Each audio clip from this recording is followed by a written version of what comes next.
All right. Welcome everyone to this presentation for the Global Learning Festival happening out of Australia this year. For a little bit of context, the Global Learning Festival came from out of COVID as a way to reconcile the lack of these kinds of community learning events that were happening all over the world that had to be on pause because of COVID. So it's a real honor for us to be a part of this festival this year to celebrate in the idea of learning for everyone all around the world. So thank you for being here. I'd like to introduce Joan Hunt. She is the nonprofit management professional and Hudson native who is leading the HudsonUP initiative. She serves as the pilot director and oversees all the operations, communications, and media and press. She also serves as the executive director of Greater Hudson Promise neighborhood in Hudson, New York. And she is very excited and optimistic about the potential of intergenerational impact for the pilot for the Hudson community, which she has established herself as a very respected community organizer, advocate, and leader.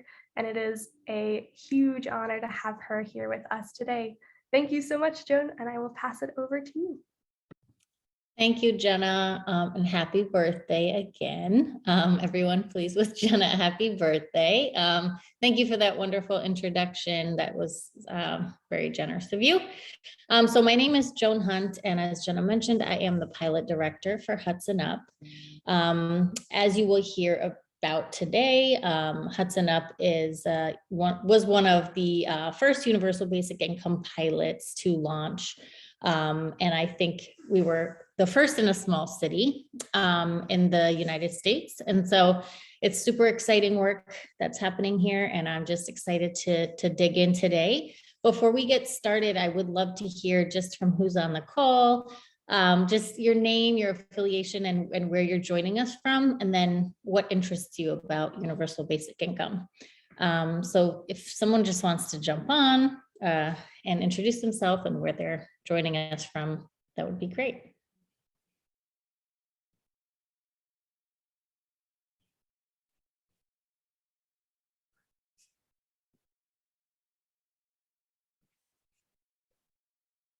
No one? Oh, I see. Okay.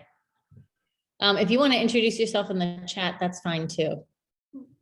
We're just curious kind of where folks are joining us from.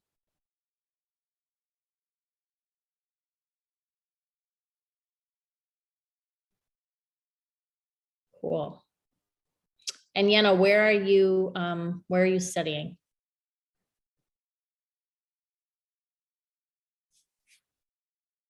At Cornell. Cool. Great. Thanks for joining us. If anyone else would just like to introduce themselves either live or in the chat, we would appreciate it.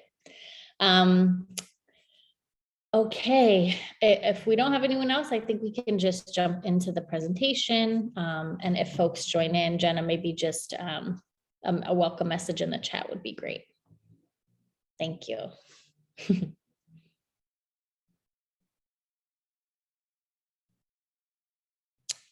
So just to go over our presentation for today, we will give you some background and an overview of the pilot, talk a little bit about why universal basic income, why we're so excited about it here in Hudson, get into some of the details surrounding our pilot, and then introduce our team here on the ground.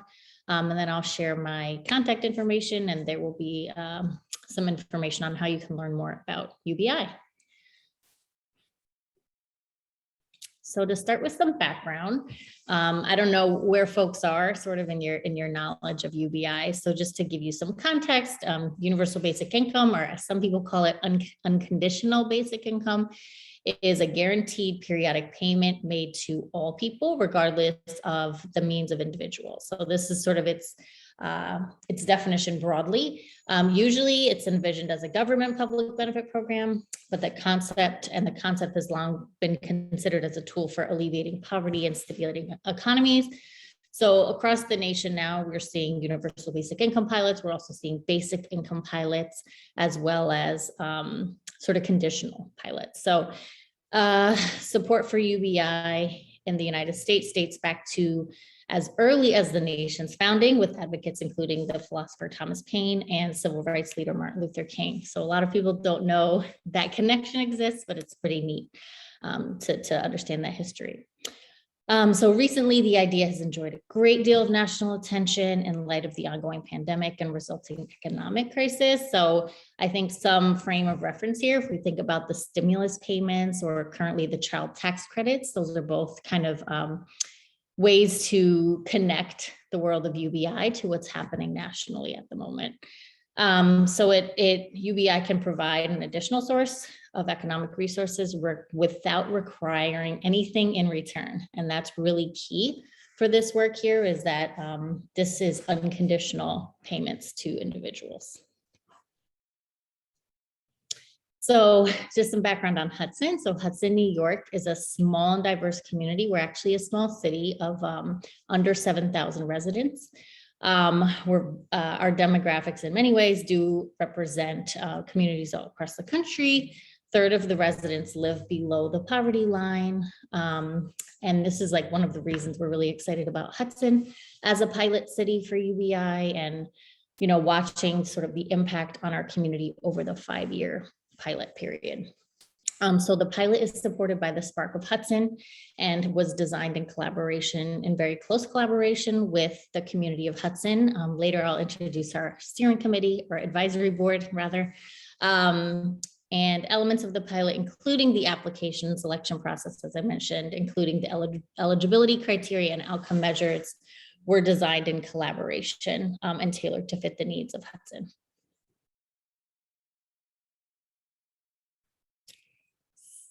So why universal basic income? Again, it's just a super exciting approach for us. Personally, I've spent many years in the nonprofit sector, and this is the first time I've been engaged in a program that's really so directly addressing the immediate needs of families, particularly families that are struggling. And in our situation here, as you'll hear more later, we are serving through our pilot folks that make less than the median income.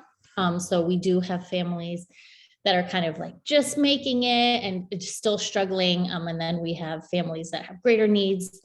So it's just amazing to see the impact of a pilot like this. So one of the reasons, or here are several of the reasons why we're excited about UBI. So it gives people the freedom to spend their money how they choose. So as very different from the current social safety net, which is very stringent and really monitors how folks spend their money and is very restrictive.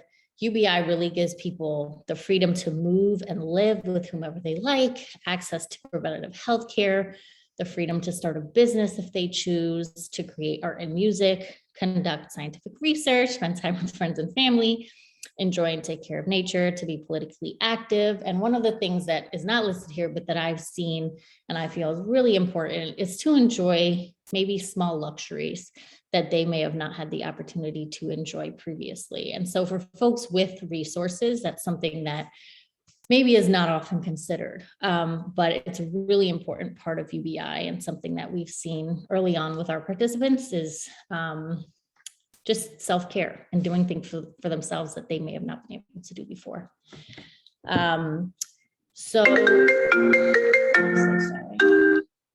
So UBI also can pay for important work that has been underpaid or without pay previously. So it can pay parents and caregivers to do things that typically, they haven't been able to do, but have wanted to do, spend more time with their children, or more time with their potentially,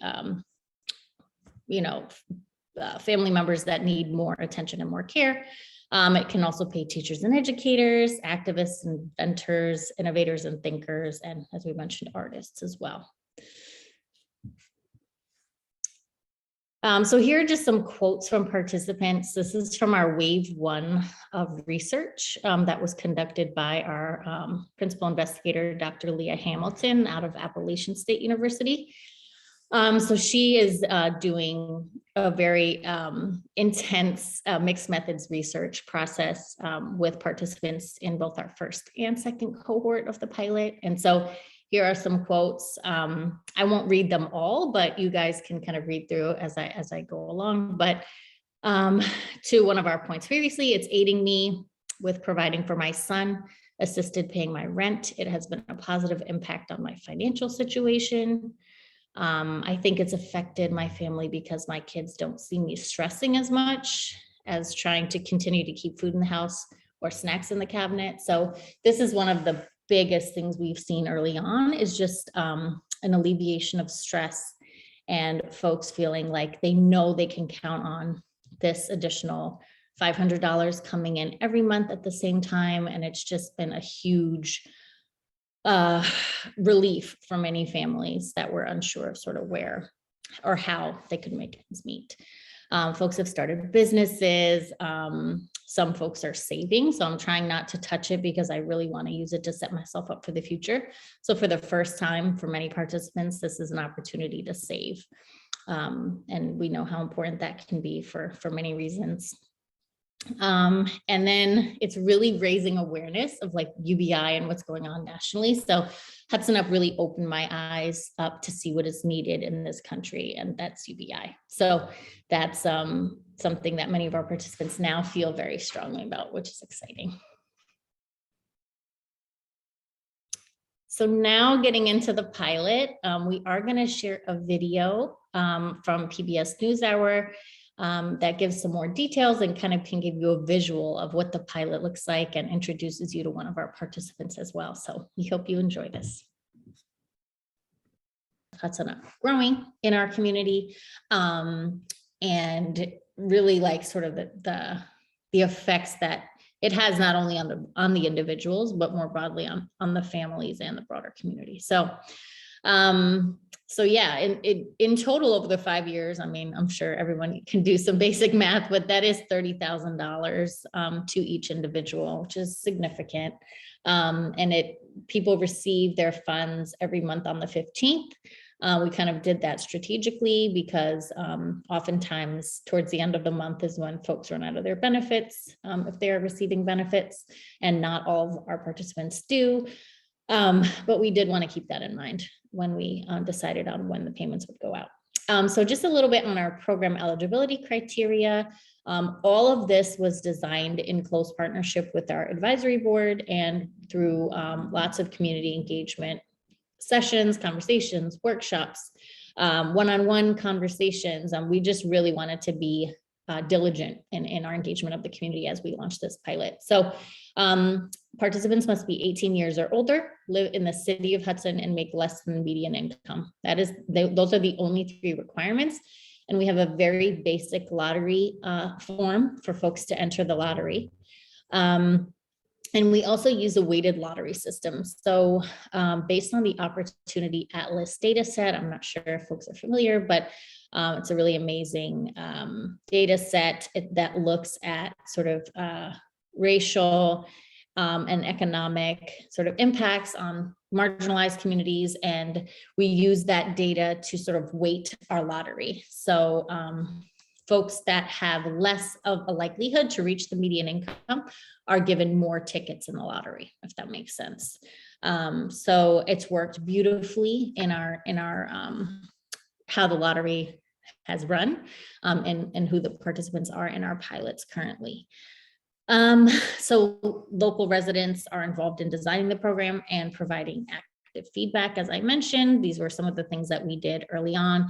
We were also diligent about making sure all the information was translated into both Spanish and Bangla, which are the 2 main languages in our community other than English.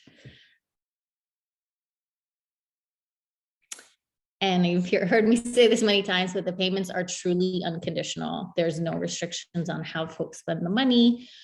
This has been sort of like, I guess the biggest point that we've had to drive home to participants is that I think folks are so nervous and used to a different way of doing things that this, like, we get so many questions like, are you sure I don't have to pay this back? Like, are you sure that I can really spend this on whatever I need? And So it's been definitely a learning curve there. But the only requirement for folks to participate in the program is really half an hour to an hour onboarding session where we go over the program, we go over how folks are going to get their money every month, we go over any questions on benefits. We do offer benefits counseling for each participant. And then we do go over optional research and storytelling activities. They are completely optional for participants. So a lot of folks do want to engage because they're just really excited about learning more and being part of sort of a broader narrative. But it's, again, completely voluntary. If they do participate in the research, they are additionally compensated for their time to do so. So throughout the duration of the program, we also offer financial coaching and life skills courses. Those are not specifically made available to the participants, but offered more broadly throughout the community so that we aren't singling out the HudsonUP participants because to the next point, privacy is a really big thing for us. In a small community like Hudson, it's really important that we're protecting participant privacy. And so we take it very, very seriously. The staff signs non-disclosure agreements. Like, we are really serious about privacy. So that's why we would never create a program just for participants, because the participants themselves don't even know who's in the program. And then program staff. So Nicole is my assistant pilot director, who's amazing. And her and I together support the 75 participants in the pilot. And, if someone loses a card or has a question about something or needs help with even something unrelated to the pilot, we have a great relationship with our participants and are happy to offer them support as needed.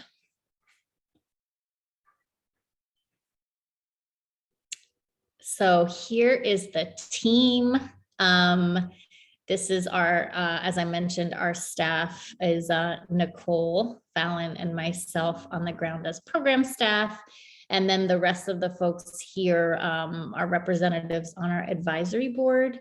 And then we have Susan and Albert from the Spark of Hudson, who make the program possible and are just amazing advocates all around for universal basic income.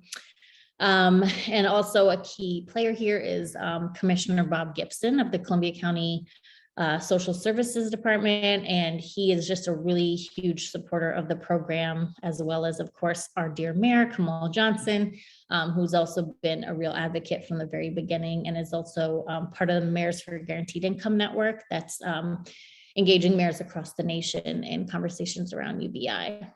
And then Leah Hamilton, I also want to point out, is our PI for HudsonUP, and she does come to Hudson a couple of times a year to meet with participants, and will continue to follow participants over the 5 and now 6 years of the pilots to really see the impact over the long run.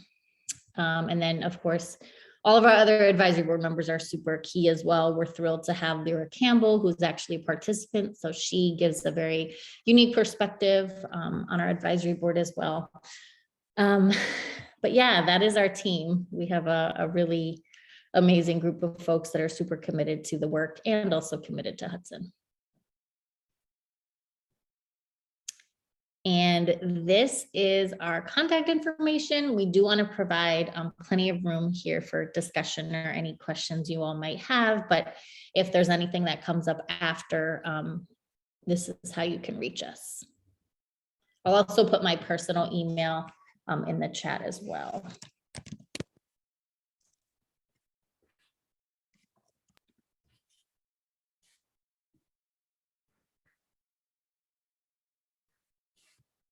Sure. So I see a question about research. So absolutely. As I mentioned, research is completely voluntary. I think we have about 15 participants in the first cohort out of the 25 that are participating.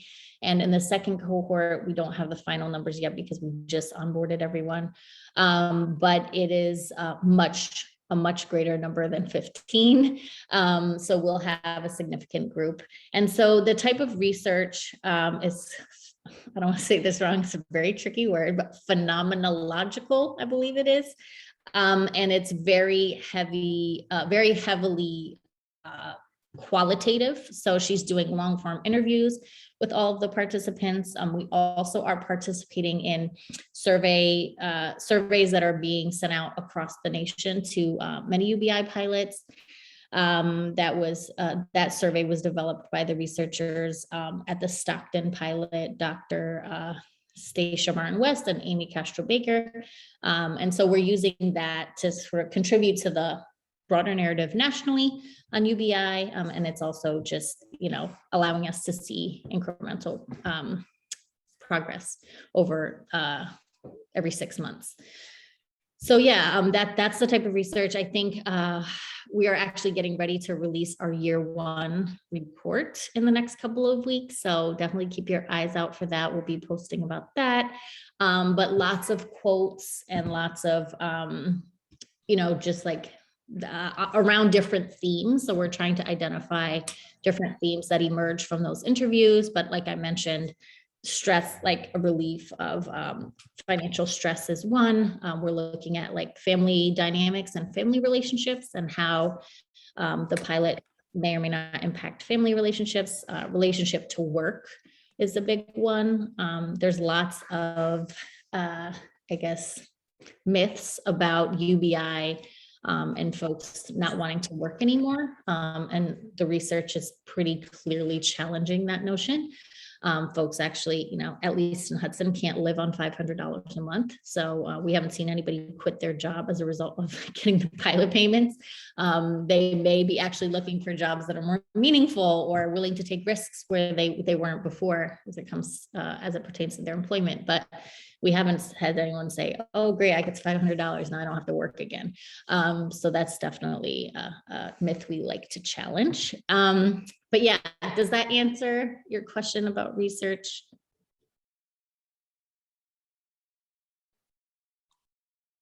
Awesome.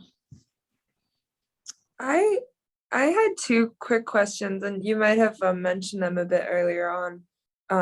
But my first one is, was this model built off of other models? You mentioned that nationally you're kind of tracking and kind of trying to make that conversation span further than just Hudson. So if you could talk about other models that you maybe base this one off of, that'd be really helpful. And then my second question is, where does most of the funding come for that income stream?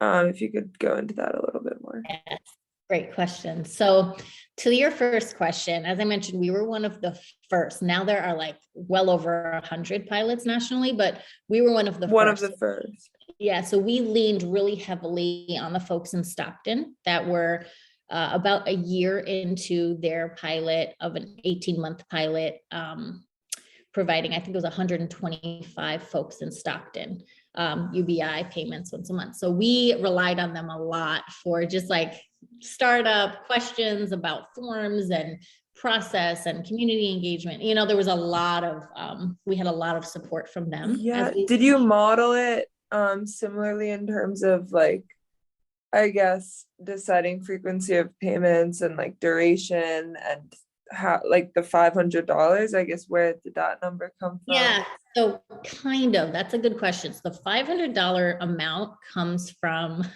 our wish to stay under the $6,000 gift limit that the IRS has.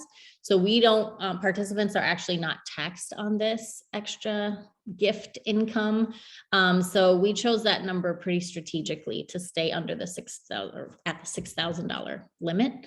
In terms of other, monthly is kind of the standard for UBI payments, but the amount does differ. Some communities do 1,000, some do 1,500, like it really depends. But yeah, I think just generally, like a general framework, we did rely a lot on them. But what we feel is really great and unique about our pilot is the weighted lottery system. And we haven't seen that in other pilots, but we hope that other pilots will implement a similar, similar system. And then your second question about funding. So great question for the first pilot. The first pilot was funded by the Humanity Forward Foundation that you saw mentioned and the Spark of Hudson. So those two foundations both came together and made the program possible. So it's private funding. There is no government funding in this particular pilot. I know that some other communities are getting really creative with how they're funding their pilots, which is super exciting to see. But in our case, the first cohort was funded by those two foundations. The second cohort of the 50 is just funded by the Spark of Hudson. So still Okay, private. great. And are there hopes that it would one day be government funded or government supported? Yeah, so I think depending on who you ask, but I think that the general consensus is that all of these pilots nationally are hoping to make the case through research and narrative that proves the success of UBI in the hopes that it is eventually adopted as national policy. I kind of like that it's like redistributive in terms of taking, like, I kind of like that foundations are funding it and not the government. Yeah. Like, that's just me personally thinking about it. No, I hear what you're saying, but at the same time, to get to more people, like to get this pilot, you know, everywhere we hope it would be, I think that's the only way. And so we've seen glimpses of that through the stimulus payments, now through the child tax credits. There's lots of advocacy to extend the child tax credits, and that's really, the relationship is really being drawn between UBI or guaranteed income and the child tax credit. So so much exciting happening now. We do have lots of allies, you know, in Congress, but more work to be done for sure. I really like this model. Awesome. Thank you for sharing. Of course. Can I ask a question? I'm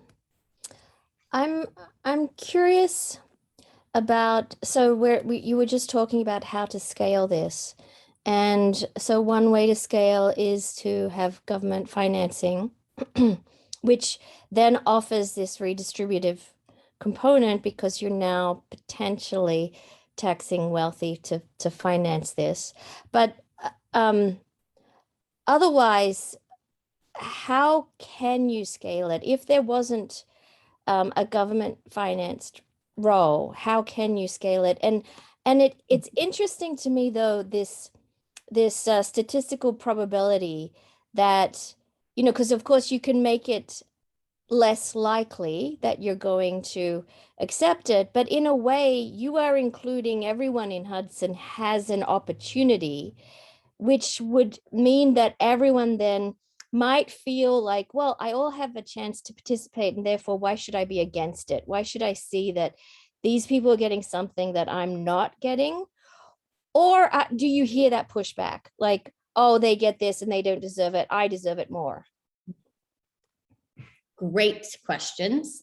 So to your point about scale, or your question about scale. So different local municipalities are getting creative on how to fund theirs. So for example, Ulster County just did a, I don't think it was funded solely by their county government, but it was led by their county government with, I think, a combination of funds. So for example, Rochester, New York was looking at a model to use the legalized marijuana tax to fund their UBI pilot. So there's like lots of different ways that people are looking at on a smaller scale, maybe within a community, a town, a city, or even a state. I had a call a few weeks ago with Assemblywoman from New York State that's interested in looking at some legislation for the state. So I think, and you know, Chicago just launched a 5,000 member pilot, the largest in the nation. So folks, and they did that with American Rescue Plan funds. So there are different ways to make this happen. And I guess when you say scale, there's like the national scale, and then there's. I just want to so the flip side of that is that when you finance it with taxes, there will be a big tax lobby who says, we don't want to pay this. Mm-hmm. So yeah, and I can hear you're finding these avenues like legal marijuana or something, but yeah, how do you get that buy-in? It's a great question, and it's one of the arguments for the universal aspect of this. So like in the same way with the stimulus payments, how people that typically would push back against something like this are now receiving the stimulus payments because they need it, because we're in a pandemic, right? So taking that moment to really look at something like that and creating a parallel with something like UBI. And so to your question about what the pushback has been locally, it's a really good question. So a small city like Hudson, many people know each other, and they're, huge family systems that are all interconnected. And so, yeah, in some ways, there's little pushback, right? Because lots of people enter their name in the lottery and are hoping to get picked. And then, of course, if they're not picked, there's a mixed reaction that we get. Some people are just really angry. They were counting on it, whatever it is. Some people felt like the mayor and I were handpicking the recipients and who was selected, which we've had to push back against very, very regularly.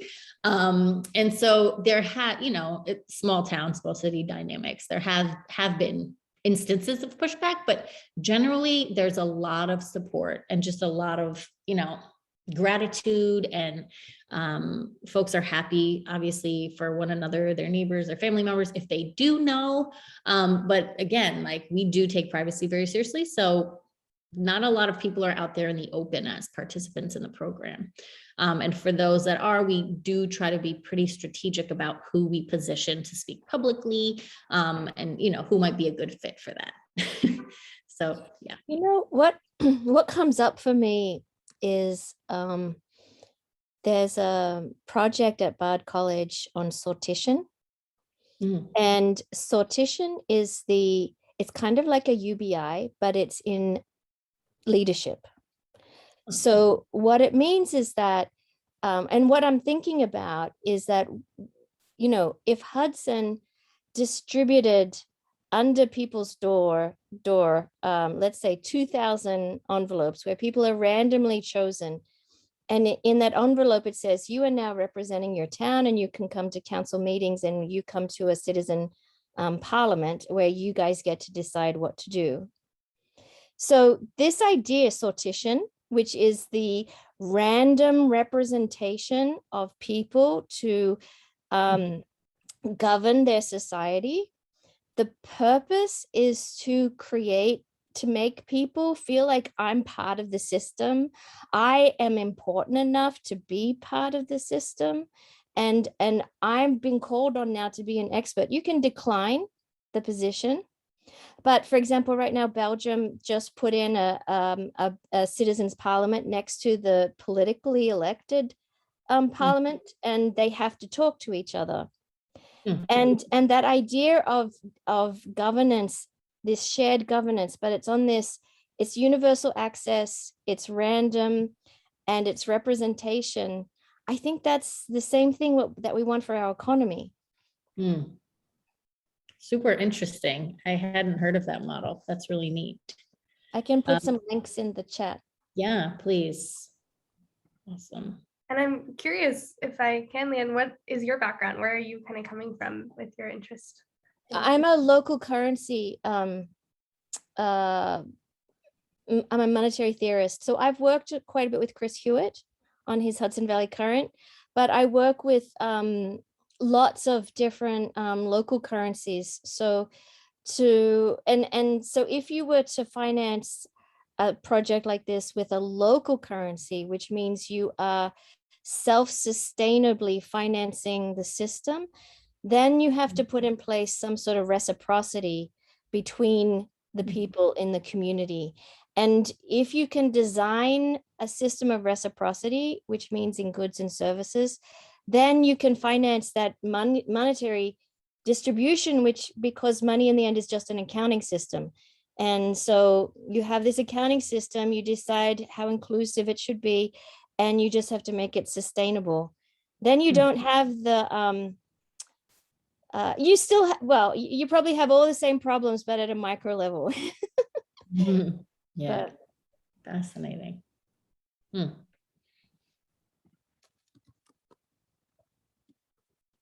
This is really great what you guys are doing. It's very interesting. I mean, I've spoken quite a lot with the Freebus guys. Are you working with the Freebus Institute?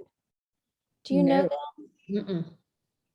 Okay, so they are they're in Europe, in Germany, I think in Friesburg, and they are a UBI think tank. Oh, cool. I'm sure Albert and Susan know them. Albert and Susan do know them. Yeah, Yeah. I was on a call with them and Albert and Susan, so they do know. Yeah.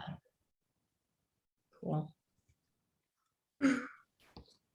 Any other questions? Yeah, go ahead, Jenna. I was just gonna say the same thing.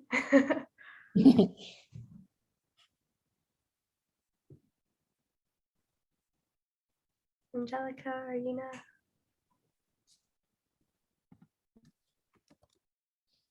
So where do you guys go with this now in terms of beyond the UBI? Are you doing more community type? Because this, but you said was meant to be private, and so it's not like you want to ask these people to participate in the community, but otherwise you signal yourself perhaps. But what else are you is Spark of Hudson, or is tied, a complement to this? Jenna, do you want to talk a little bit about the Spark programs? Sure, happy to. So, and I think this also ties into what Joni was talking about a little earlier in relation to the free workshops and financial literacy classes that are made available to the participants and then generally to the public as well. And that's very much in line with what the Spark of Hudson does. Essentially, we are an education resource center for the Hudson community, but everything that we offer is open source and public to anyone and everyone who's interested. It's mainly intended to just be a way of providing a sense of, like, eventually we'll have a physical space that will house the Greater Hudson Promise neighborhood and the 10th and these wonderful partnerships and our local organizations that we work with. So everything that we do is very much with this ethos of how can we work with people that are already doing this really incredible, impactful work, and make learnings from that or what they're doing just more open and accessible out there to the public. And so that's really where the Spark is coming from, is how to build up and create partnerships and connections with the people that are already doing the really amazing work.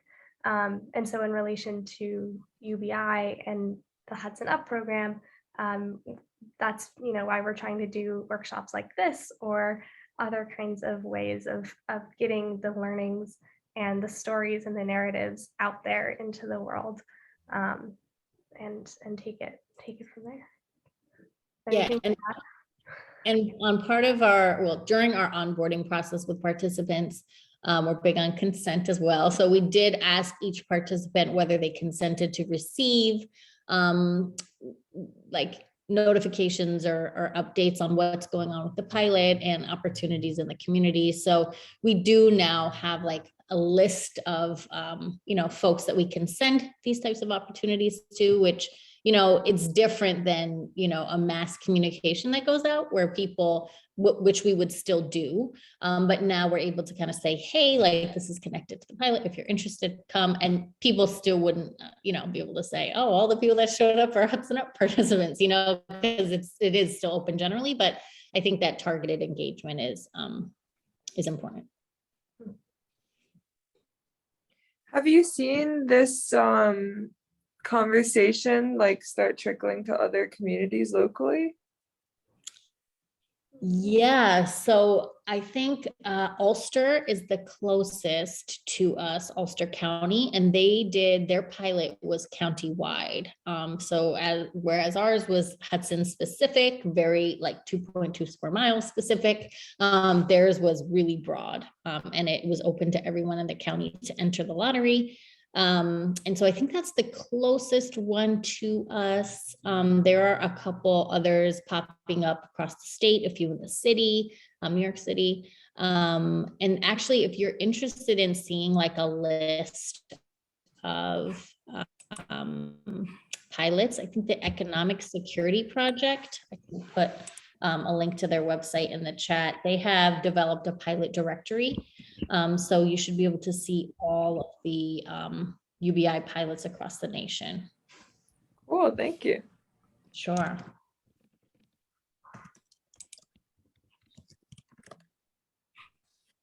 Yeah, they're doing amazing work with UBI also, and they were one of like the first ones out there advocating.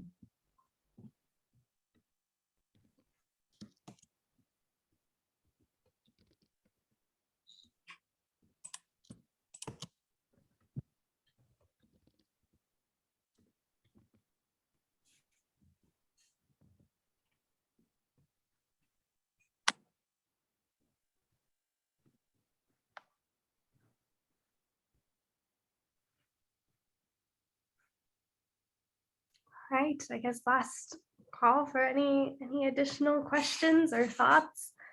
This has been a really amazing discussion. Thank you to everyone who's participated. Yes, this has been great. Yeah, thank you. And please reach out if you have any follow-up questions. Or... Yeah. Sounds good. Thank you so much.